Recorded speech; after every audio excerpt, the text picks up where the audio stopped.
Know Thyself is dedicated to the exploration of the most rewarding task an individual can ever embark on, the journey to find oneself. Our intention is to investigate the universal principles that have equipped our species to seek the treasure of all treasures, self-knowledge. With your host, Daniel Powinski and Eduardo Manteca, this is the Know Thyself podcast. Well, first of all, man, it's always hard for me to try not to say everything all at once whenever I see you, but I do wait until I see you. So first of all, it's good to see you. So great to see you. Yeah, man. Thanks for always making the time for us to really convey everything we want to talk before the podcast and during the week. And I know, again, when you show up, I just go a million miles an hour because I'm so excited. But we must save it for the podcast.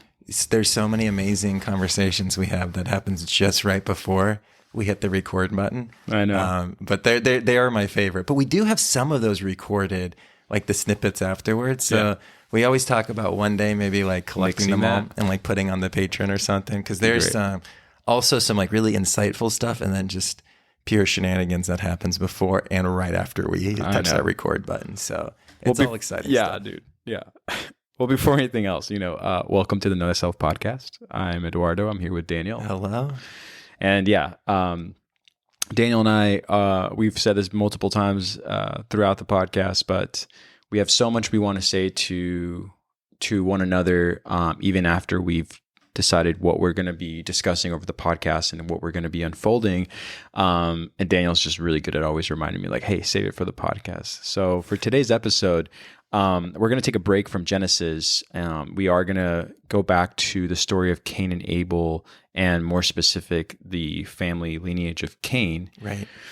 But before we get really deep into that and kind of, break down a very long story, we wanted to address a few things today on the podcast that are very exciting with the Know Thyself Network and with the Know Thyself podcast. And realistically, one of the things that we've gone away from as we study these principles is the foundation of where they come from, the influence of where these principles have come from, and how they continue to influence the podcast, since there's so much information out there, whether it is with astrology, whether it has to do with, these 7 principles we brought up in the beginning, with Hermeticism, with the Kabbalion, books that I've said I'm going to put up on the Patreon account, on how we're influenced and why we're influenced. And a conversation Daniel and I had earlier this week had to do with that influence, because a lot of individuals who contact us in the podcast network do ask, where do I get this information from? How did you even start this journey? And we've said this before. There are people with, like in any topic in life, they're well versed, and some people are just getting started. And I don't think there's a real right answer for us to give you being the listener. But we do appreciate you giving us the time and energy to let us give you our opinion on such topics. And some of the topics that I know we've gone away from specifically is birth charts, astrology. We've just scratched the surface with that. Again, we did break down the 7 principles.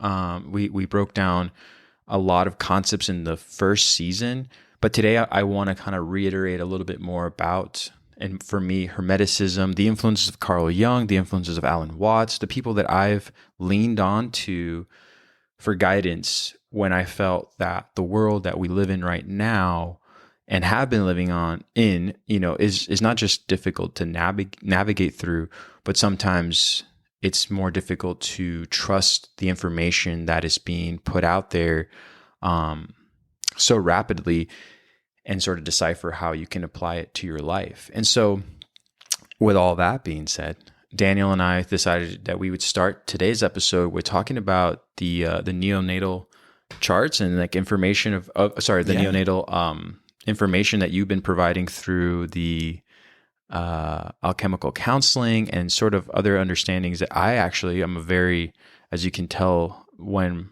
I start to stutter, I'm very much a student of, and still trying to figure out what a lot of it is. And Daniel, I'm going to let you take it away here, and we can kind of unfold these influences, the direction of the podcast and where it's going, Yeah.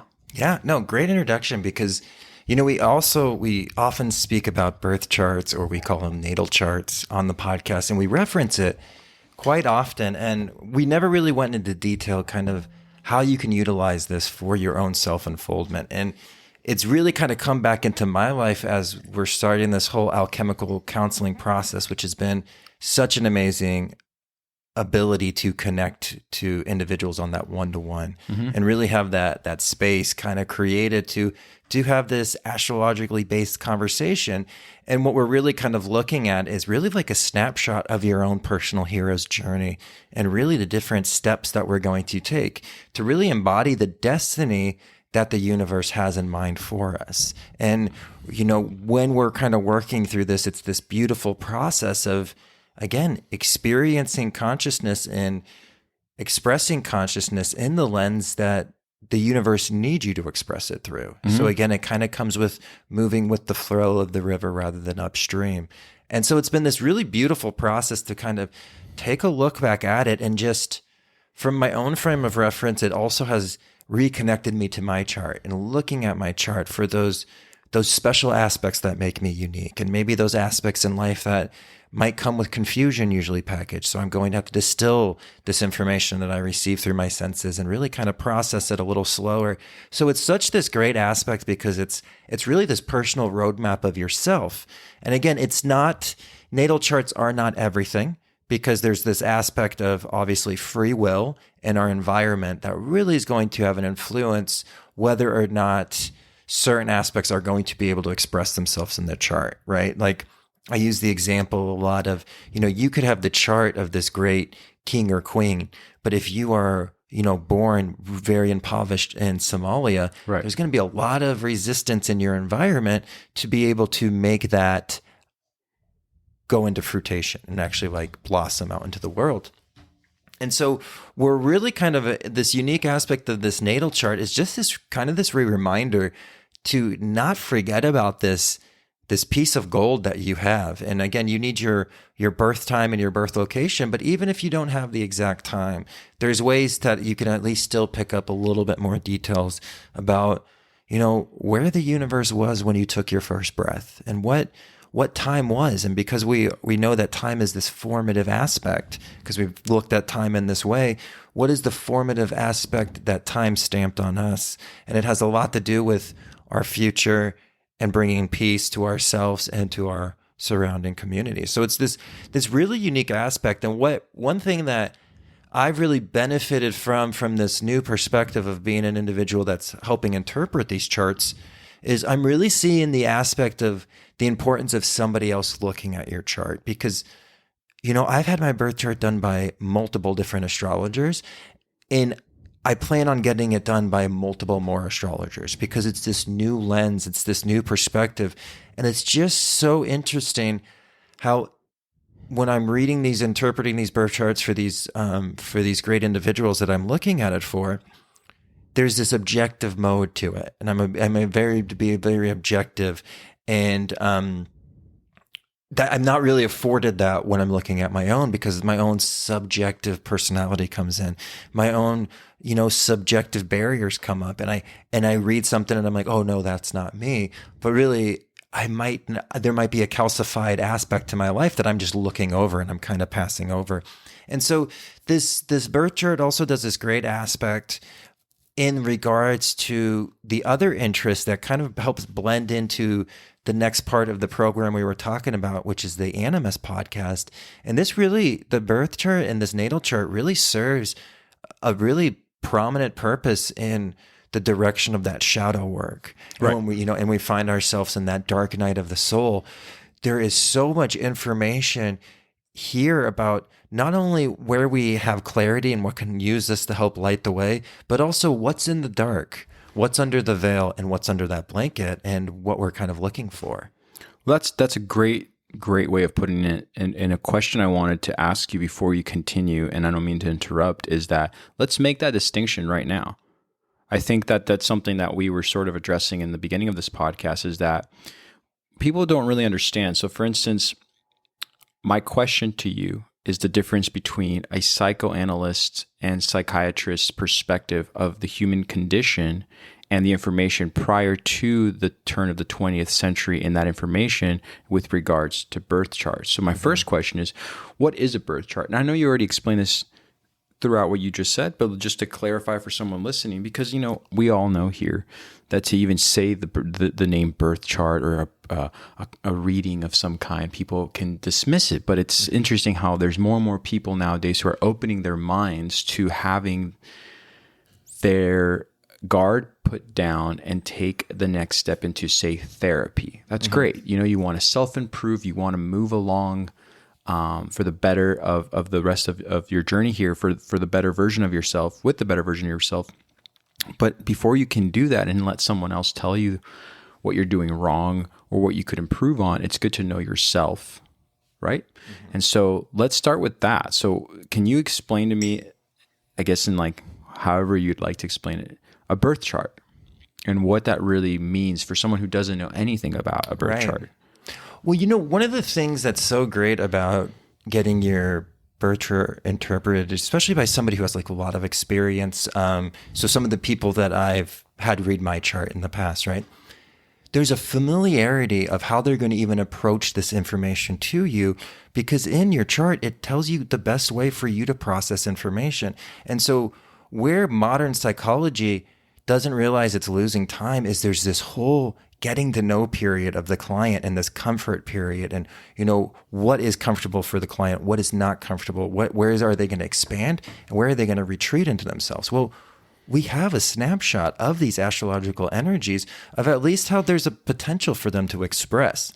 I think of it more away from the idea of even comparing it to psychiatrists, but can you imagine if we handled children this way? When a child was coming into school, if the teacher knew their chart for how to approach this child, when that child's going to feel threatened, when that child's going to feel nurtured, when that child's going to feel confident, what that child needs for confidence, where that child might struggle. This is what we need to find. This is the aspect.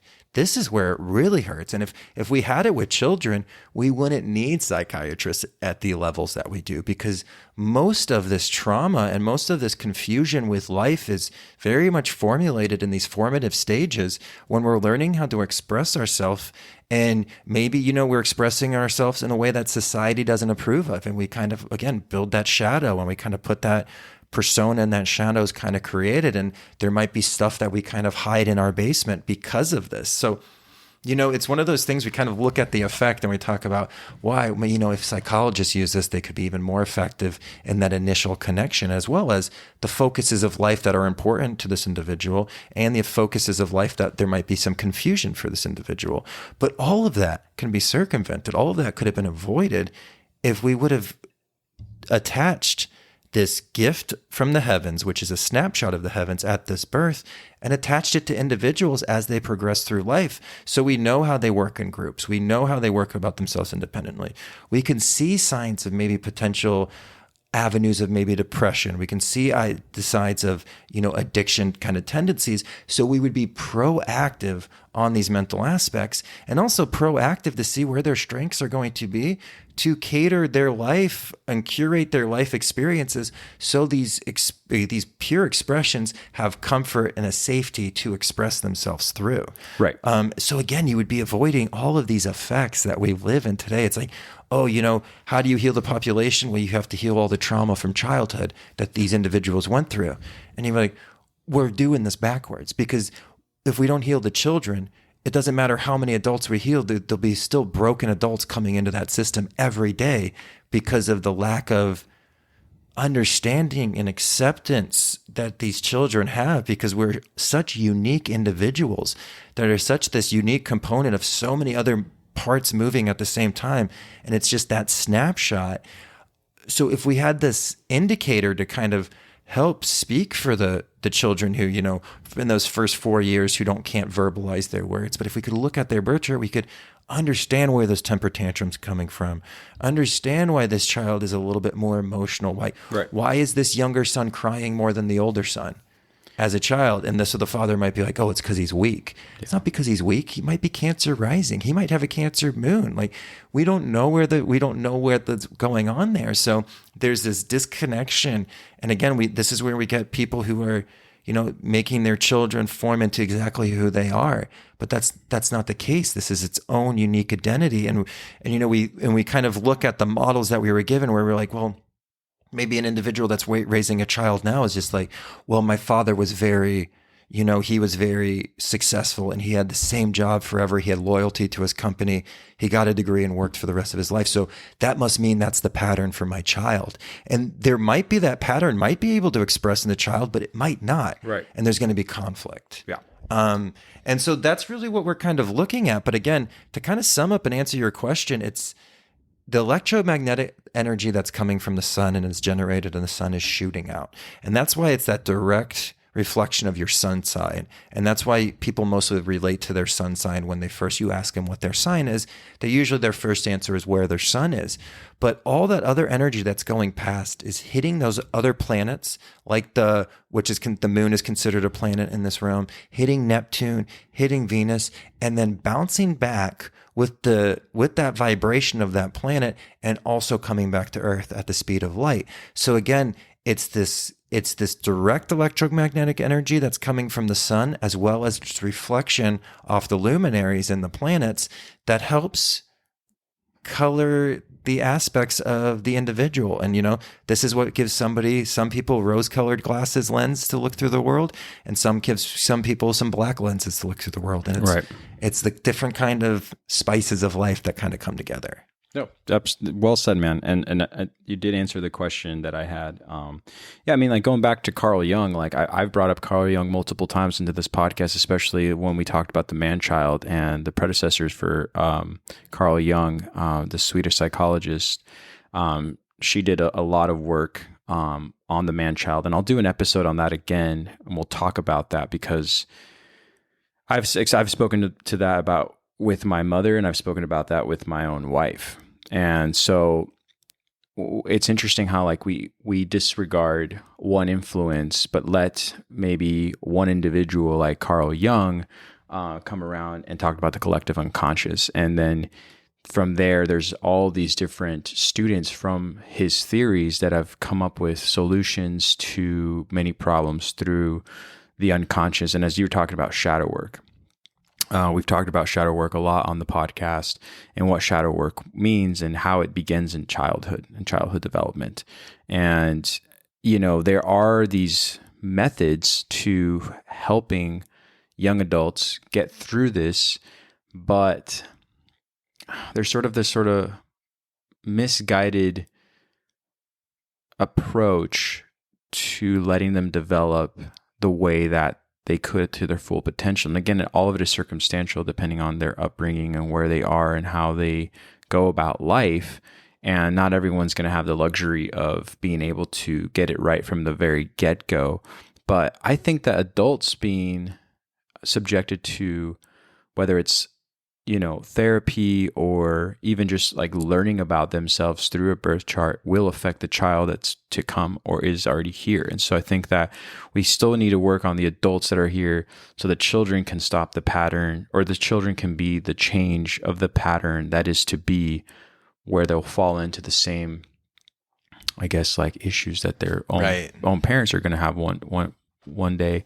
And I think that's what makes it very difficult, because life itself is difficult. So to have these,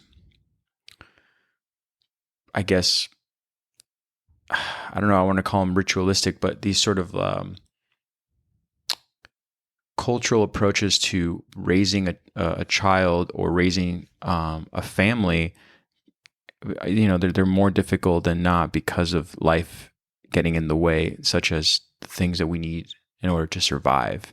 Mm-hmm. And I think that's where we kind of see that slip. And so, again, I don't want to get too much off topic, but I think what we are trying to, or at least what I'm trying to convey throughout this entire podcast is, not just where it all comes from, but how it can all be interrelated versus being separated and segregated. And I think that a lot of people want to do that, which is what makes the second podcast, so interesting is that it's more specific to that approach of the same topics we're talking about here. And as the network grows, you'll find that it's all the same thing.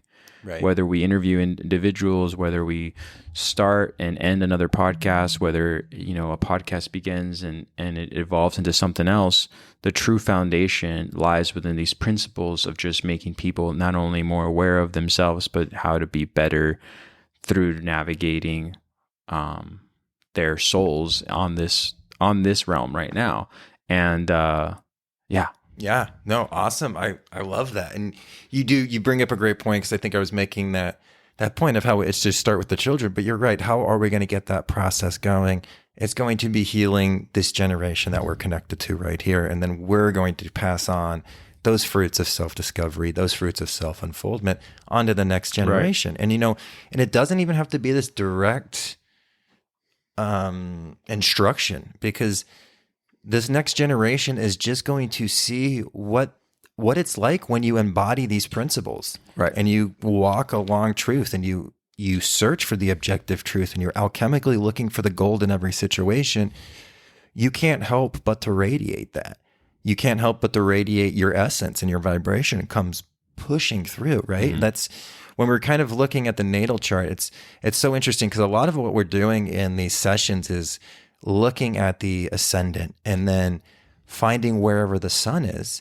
And the sun is kind of where your sun sign is always been described as kind of like, that's the hero you're going to become. And then your ascendant is really the journey to get to that heroship. So you really follow the ascendant as kind of a guide to really encompass this shining aspect that we kind of see in that birth chart. So it's this interesting way to kind of, again, explore these principles and see them in action and application, you know, and that manifest kind of comes with us.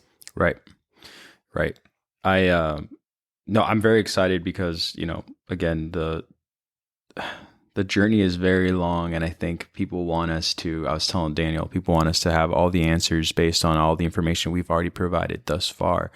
But Daniel and I just keep going back to studying more and more, including myself, because when it comes to, you know, our personal lives, you know, there's constant uphill battles, and the only way to literally get through them is by applying these principles.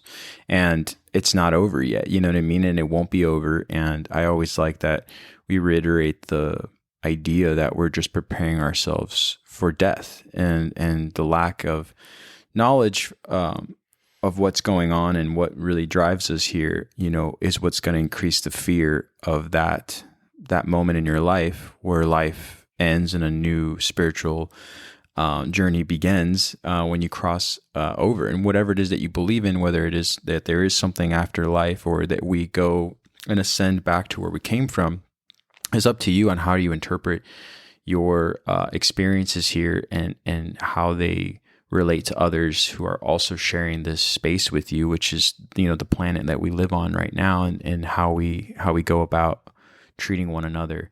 And so, yeah, I think that I always go back to the idea that if I didn't have a conversation with you about this, and this is something that I read in one of our reviews out there, was that some individual, and I won't name any of our individuals, especially because sometimes they don't put their name out there, but he was explaining, he or she, I should say, was explaining how they feel ostracized and or unique in their way of thinking, but also with a slight, I don't want to say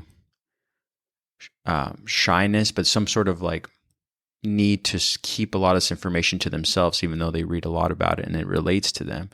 And so they ask, you know, well, what can I do and how can I apply these principles, you know, to life? And in the beginning of the series, we talked about, again, these 7 principles, and we talked about Hermeticism, and we talked about how in Hermeticism, you know, the idea that this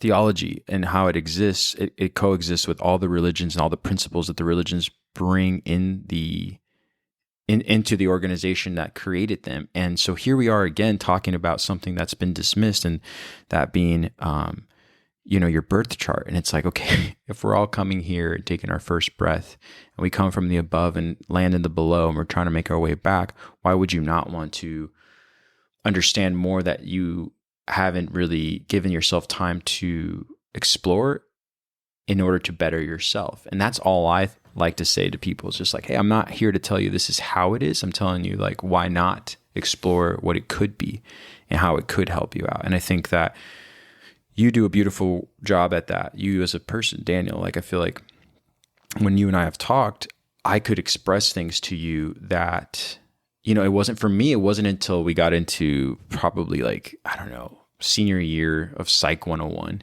where I was just amazed that individuals existed who study the behavior of humans, because I all my life would watch moments happen, moments where like you notice that the kid that was dismissed in class has now taken a seat all the way in the back and he looks pretty angry. I'm the guy who's watching that kid going like, that kid wants vengeance on a couple of these other people who just alphaed over him or her. You wouldn't have these moments in pop culture where they represent these like battles between like popularity contests and everything else if it wasn't that human behavior is always prominent and it's always apparent. And I think understanding where you're coming from with regards to the application of principles and the way that you were born and how you were born into these energies that are out there and these electromagnetic fields and how they influence you.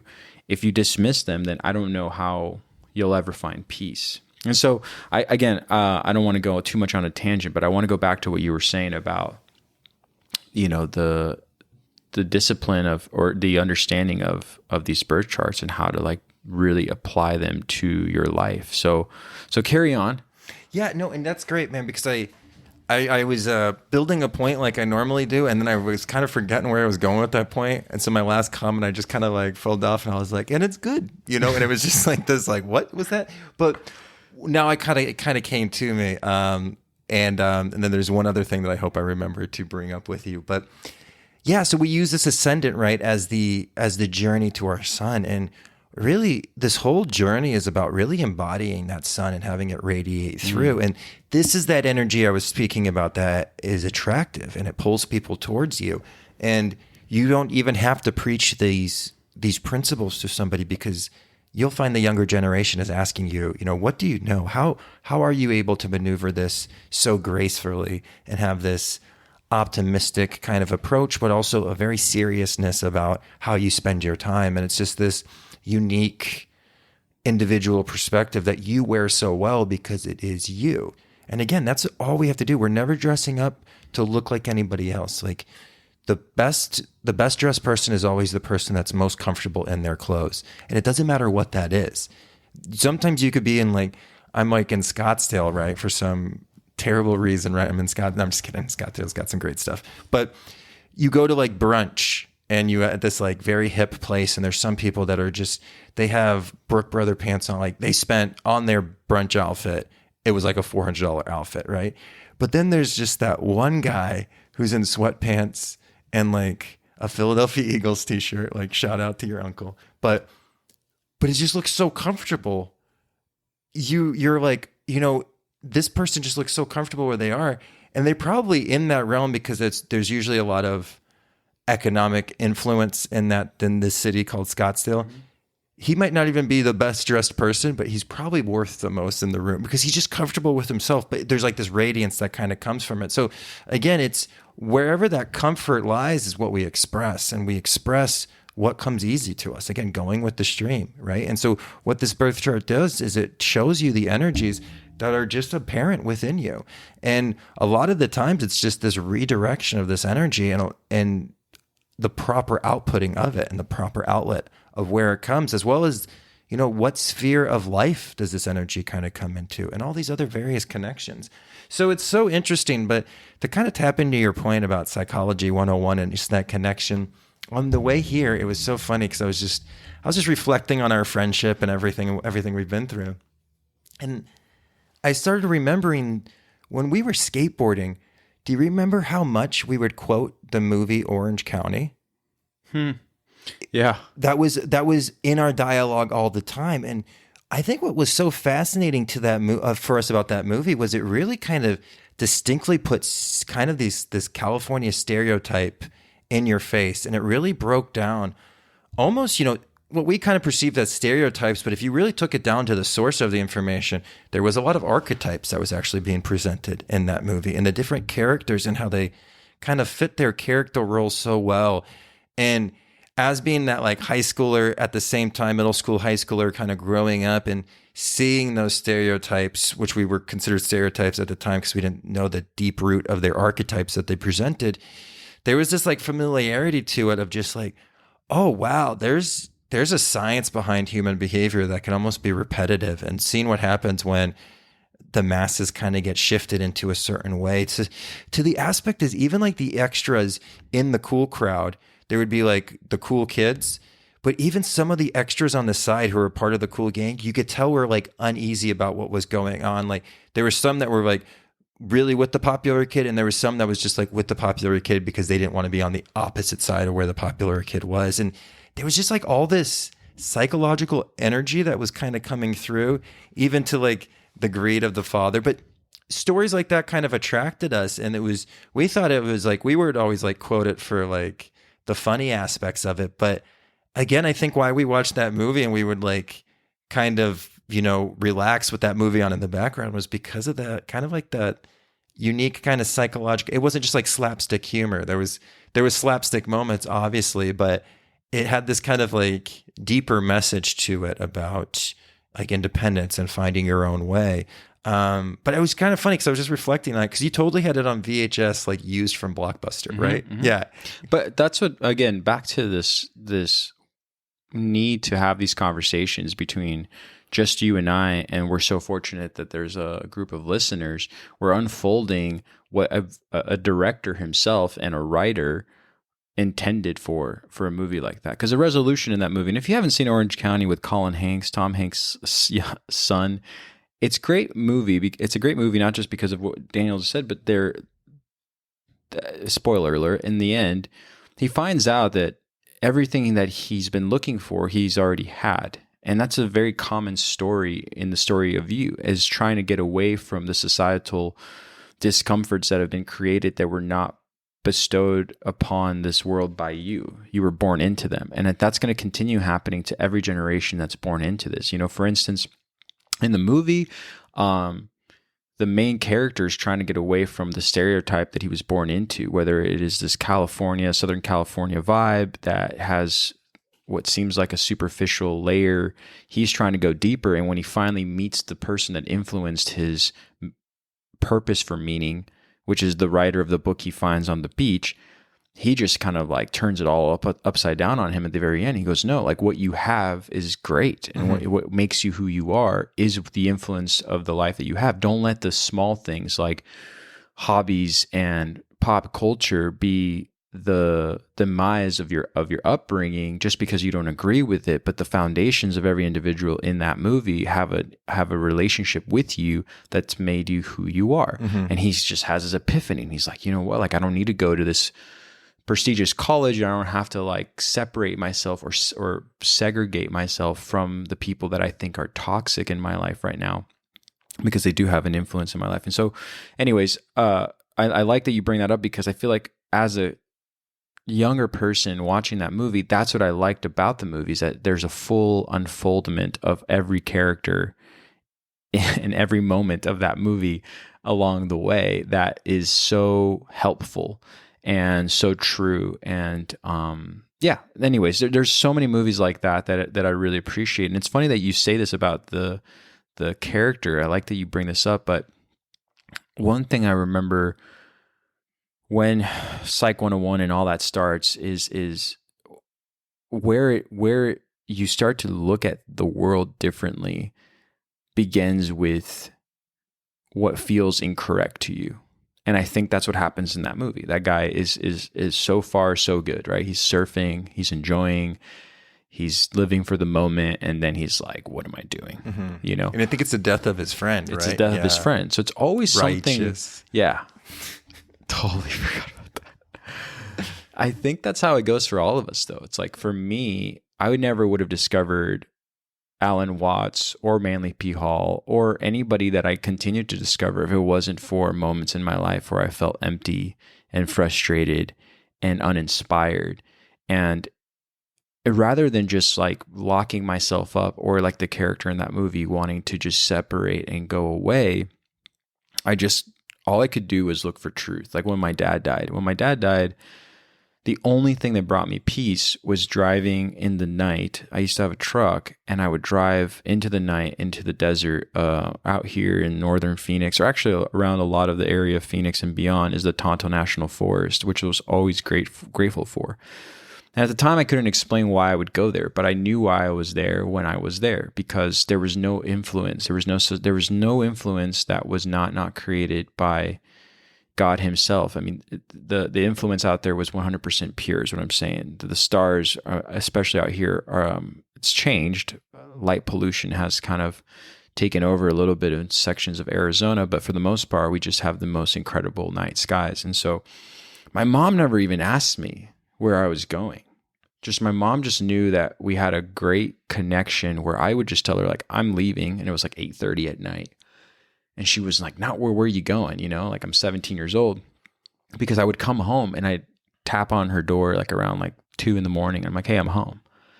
And I wasn't out drinking. I wasn't out doing any kind of mischievous things. I was just trying to get as far away as possible from everything that I couldn't really relate to. And what I couldn't relate to was like the things that were occurring in anybody's high school life, whether it's like, are you wearing this? Are you not wearing this? Are you listening to this? Are you participating in what the teachers want you to participate? Like to me, it was all so frivolous and so meaningless that I was like, I need to find something with meaning. And again, that part of my life has continued now since the last 20 years. It's the same reason when people ask me about climbing. It's the same reason when people ask me about like mountain biking or hiking or big backpacking trails. I'm like, no, the only reason I go to these places is because everything that is surrounding us that makes us think this is who I need to be falls apart in those places, because it's not what this place we call home, that is the planet Earth, has in store for us. We created that as people. Right. You know what I mean? Like, and we're still fighting that. I think that a lot of people have these ideas where they want to undo a lot, right? They want to undo a lot of things. Like there's movements that you'll see out there that people aren't really paying attention to. With the way social engineering works, that really will cause a demise in your own character development. And there are ways you can undo it that are more simple. One person, this is very interesting, one person that I was like, hats off to you, because you are playing a big role in the social construct of this world and pop culture and influence. And that is Alicia Keys. Alicia Keys one day decided, I'm not going to wear makeup. And that was it. Okay, now I'm not a huge fan of Alicia Keys, and this isn't my way of opening up. Let's talk about Alicia Keys. I'm just saying, rather than her protesting and going on and being angry and equality and this and that, all these things that are important for sure, she just decided to say, I'm just not going to wear makeup, which to me was imperative, because every girl out there that has felt the pressure to wear superficial layers in order to feel like they need to be beautified can now be like, wait a minute. Wait, okay, so if I don't wear it, is that okay? And she's not telling you it's okay or not. She's saying, this is what I'm doing. And if you're down, great. And if you're not, well, I guess you got your own battles to figure it out. And I just wish more people did things like that. I wish more people would internalize something like that, so that when they do want to see the change, they don't just preach it, they just do it themselves. And then everyone else feels comfortable enough to follow suit. And I feel like a lot of these principles in the Kabbalion, or like when we start to learn about astrological aspects of ourselves, will lend these things to you where you're like, oh, like I'm going to go about my life this way and it's okay. And this is how I'm going to find the best way to do that. And it might not be the most ideal way of doing things, but it's still okay. And to make a full circle back with Orange County, I never thought we'd talk about Orange County, but you bring up a great point. We were just kids watching a movie, I think made by MTV Studios even. And it still presented a lot of things that we were able to pick up on, even if there was like some funny humor and Jack Black and actors in this world that we live in.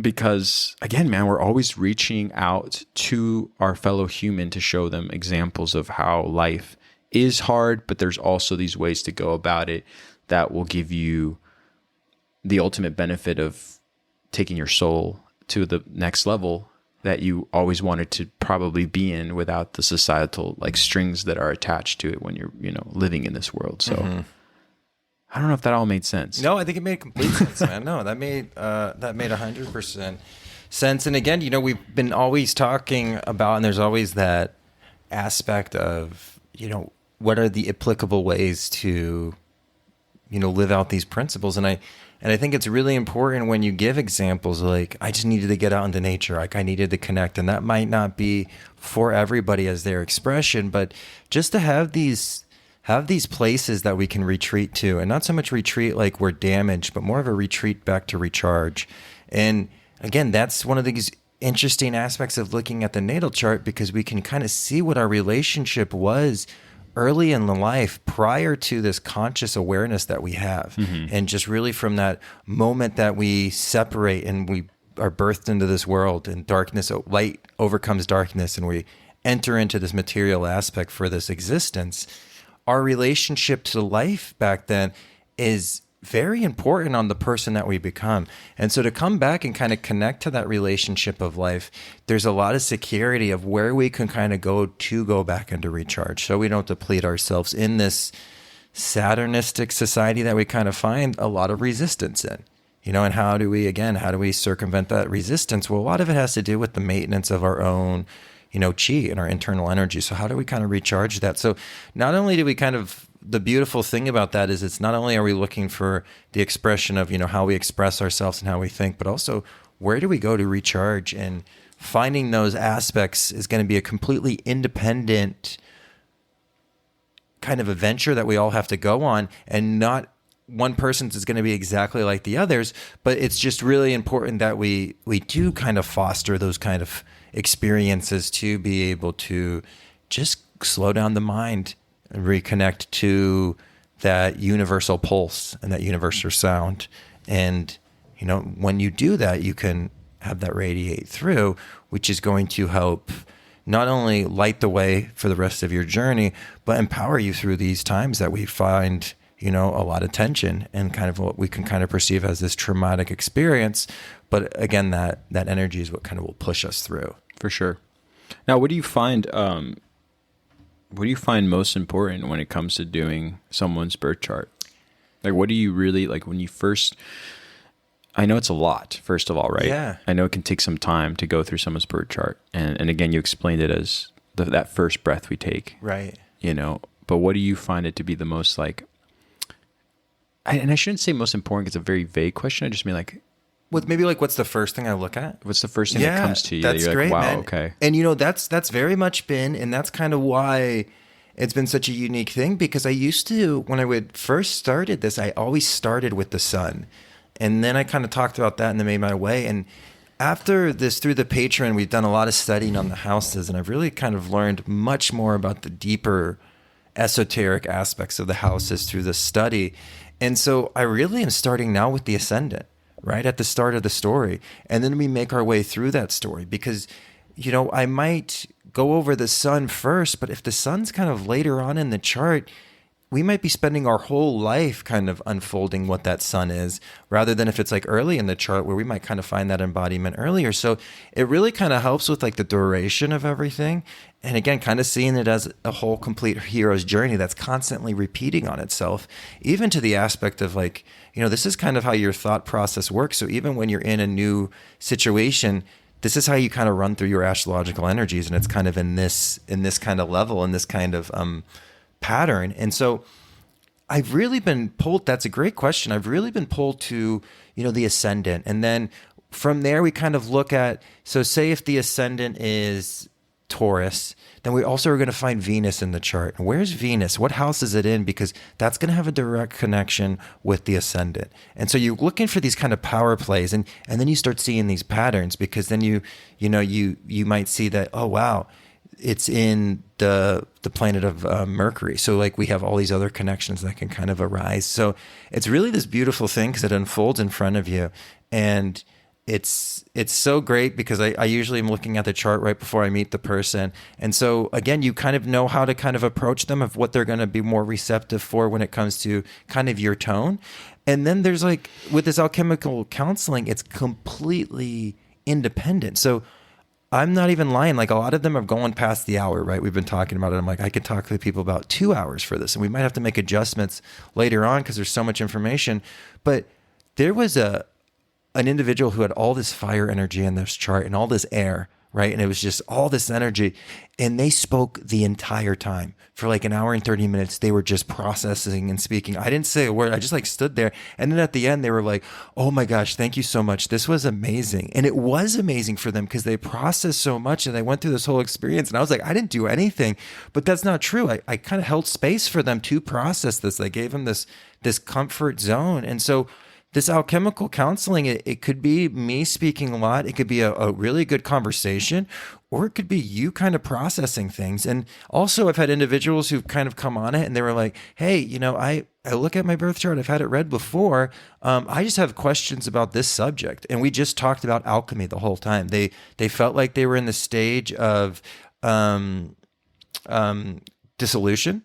And we just spoke about the process of dissolution and spoke about, you know, different topics. We made a playlist for dissolution. So that was like kind of their homework. They went on whatever music app and they made like a playlist of like, pick out songs that represent dissolution to you. So it's all kind of this unique, individualized concept. But I'm very interested in the ascendant now. And I really am learning more about the ascendant. I'm seeing just how powerful it is and how it's really this energy that kind of pushes us through this journey. Can I ask you, what is the ascendant? So the ascendant that's perfect. When you took your first breath, this is where the eastern horizon is. So this is what's kind of rising on the eastern horizon at this point. So it's how you meet the situation. It very much clarifies kind of your birth and how you approach situations, but also very much of like who you are, and also like how you relate to your environment. You know, what kind of lens you're relating to. And there's a lot of skills that are in the ascendant that say if there's a lot of planets in that first, second house, sometimes part of your journey is rediscovering that ascendant. And then sometimes people have the ascendant and then there's no planets for the first 4 houses. Well, there's probably a lot of comfort with that ascendant because there's a lot of time for it to develop itself over 4 houses so that note resonated for much longer rather than say you're ascendant and then immediately something like Pluto. Well, now your energies are kind of connected. So that ascendant might not be in its pure expression, but there's something there. The universe gave you that kiss on the head to have that ability to approach situations through this lens. It wants you to approach the universe through these lens. Sometimes we have to do work to find that. Right. So right. It's really unique. And then, you know, obviously like your moon is going to be your emotional responses and how you kind of emotionally process things. And that's the one that I would say that people are usually the most like tickled with, because you start explaining it to them and they almost smile and they're like, oh my gosh, I thought everybody thought that way, or 2, I've never been able to put that into words. But that's one of the unique aspects about learning your moon, because not only do you learn more about yourself, you gain an amazing amount of patience for the world. Because the problem is we grow up and we think everybody thinks like we do, because we were told that, you know, oh, you just go to college, get a job, and you graduate and you need to be successful. There's this one path to success in our society. So we think there's only one process of consciousness, but there's this variety, beautiful flowering aspect of infinite perspectives within consciousness. And so what you do is you gain this understanding and this patience for others. And so what you do through astrology is not only your own self-work, but you can work in groups better. You can work in partnerships better because you understand their astrological aspects. And you also come full circle to realize just how amazing you are, just how independent and how you are this beautiful aspect of creation. And creation is just begging for you to express through you. The angels hold their breath at those big crossroads in our life. And what they're holding their breath is for that you choose love and you express yourself and you help the evolution of consciousness leave its ultimate point of oneness and connecting everything back together, which is all of our goals, right? And so that's what you kind of do. So I love those questions. I love that question of what do you look first? And you know, it's been within these 2 weeks of doing these consultations and these conversations. That's really what's been shooting out for me. And so it's just like so funny because like then I'm like thinking about my friends and stuff. And I'm like, I'm like, man, I wonder where Eddie's Mercury, like what house does that fall in with that powerful Gemini energy? So then you start like nerding out, and now I'm like looking at you right now, and I'm trying to like place your chart in my mind. But it's just like this fun kind of outlook to kind of approach life through. So I think that was a fantastic question, man. Yeah, no, I mean, well, thank you. I just, I'm always curious, but there's a lot to uncover. And again, back to how this episode was constructed today is that I think so much of the information we present on this podcast and on this journey, and those who came before us, who have left the information for us to have an influence on, or be influenced by rather, and express what they may have been trying or intending to show us, is very heavy, right? It's never ending, and it's never going to be right or wrong. It's just the interpretation of this expression you're talking about that the universe waits for us to take a hold of. And I think that's something that every person goes through. I've heard people say, well, I've heard more cynical people say, well, don't you know that every human is delusioned by the fact that they think they're the most important person on earth? That the story of their life as it's unfolding is the movie of all movies. That may be sort of a jumbled statement, but it's not necessarily incorrect, where that's the whole point. It's that we're all that unique. We're all that special. It's just been misguided to where you think the only way I can prove myself to the rest of people looking at me is if I get a platinum album or an Oscar or whatever equivalent to an award in society standards, like a Nobel Peace Prize, whether it's in the Eastern hemisphere or in the Western hemisphere, because those who are in the Eastern hemisphere will be like, well, I don't even understand what you mean by like the Oscars. And I'm sure people now know, since television is like the Grouch on Sesame everywhere. Street. Right. There are certain things that people won't know about, but what I mean is that I think that really prolongs your journey of figuring out your full expression, is that you're using maybe the wrong outlet in order to express your ultimate potential, because you think that the tools you've been given are the only ones you have in order to make that expression apparent. And that's not true either. So when you learn these things about yourself, like for instance, and the 7 principles that we talked about in the beginning of the podcast, they can be interpreted in so many different ways. There is no right way from one principle to the one that follows after, and then the one that goes after that, because someone in another part of the world can say, hey, I've learned this through the Vedas. I've learned this through, the Sunday school I'm in. I've learned this through, and again, I'm not here to tell you, no, you're wrong. There's only one right way. That's the whole point of Hermeticism that I like, is that the whole expansion of this idea lies within all of them. And to better ourselves and to better the world and to express that one thing that we talk about, which is the same thing everybody talks about for anybody who's had a journey within either a traumatic experience or a psychological experience or a psychosomatic or some kind of like, altered state, has happened to them, which is like, all you know is there's love. All there is love. And how do you express that? And how do you put that into physical form, or how do you let it, sort of seep into everybody is the question we all want to figure out. And we want to give more of ourselves and have less of ourselves taken. That's another thing. A lot of people put up these barriers, and people like, Alan Watts, as he brings up like Taoism and he brings up other subjects in the 70s when he was a very prominent individual, for people to listen to in his lectures, really just was saying a lot of things that he would claim aren't my ideas. He's like, these are not my ideas. I'm just giving you writings that are so ancient that just describe everything you guys are longing for right now. You just didn't know it existed. And now that you're longing for it, I'm presenting it to you.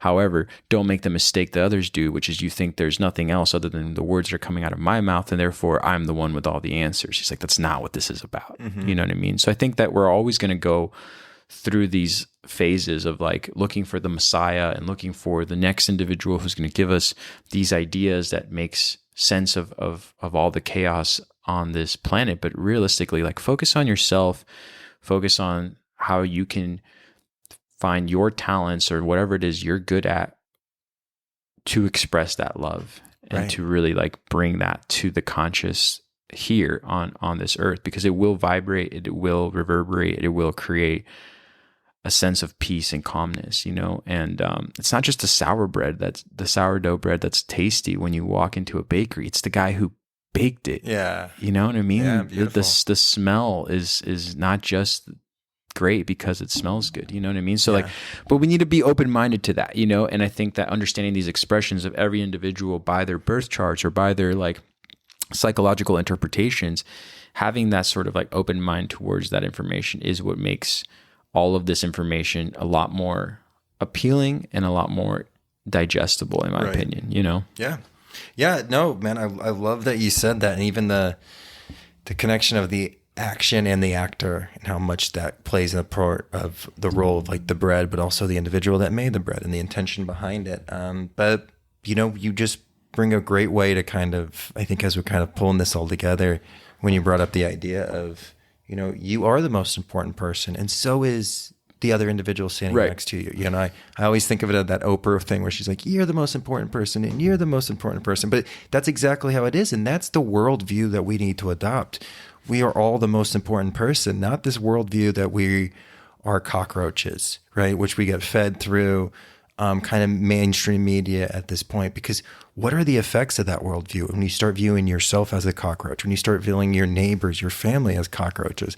We're not cockroaches. Like even again, the entire population of the world can fit in the state of Texas with living space. This idea that we're cockroaches is, again, it's part of this engineering to make us feel less important and not really see the divinity nature within us. Like, are cities overcrowded? Absolutely. Do we need to space out cities and get some of these people that are living in poverty in these cities outside of these spaces? 100%. But we're just living in too concentrated of areas. And again, do we have to, be more responsible with how we procreate because that's important because you're bringing a soul to earth? Absolutely. We have to be more responsible about how we are bringing souls to this earth. But this idea that we're cockroaches is worldview poisoning. And that's part of this process to pull you away from the path, which is that you are the universe experiencing itself. You are Christ consciousness coming through, and you're making that ladder back up to heaven. So again, we can't relate too much with the fall and think that the fall is all that we are, because we're not the fall. We're the rock. We hit the rock bottom and then we rise up, right? And so it's all about this whole idea, and I think it's been perfect for this second season, is rising from the fall. And that's exactly what we're doing.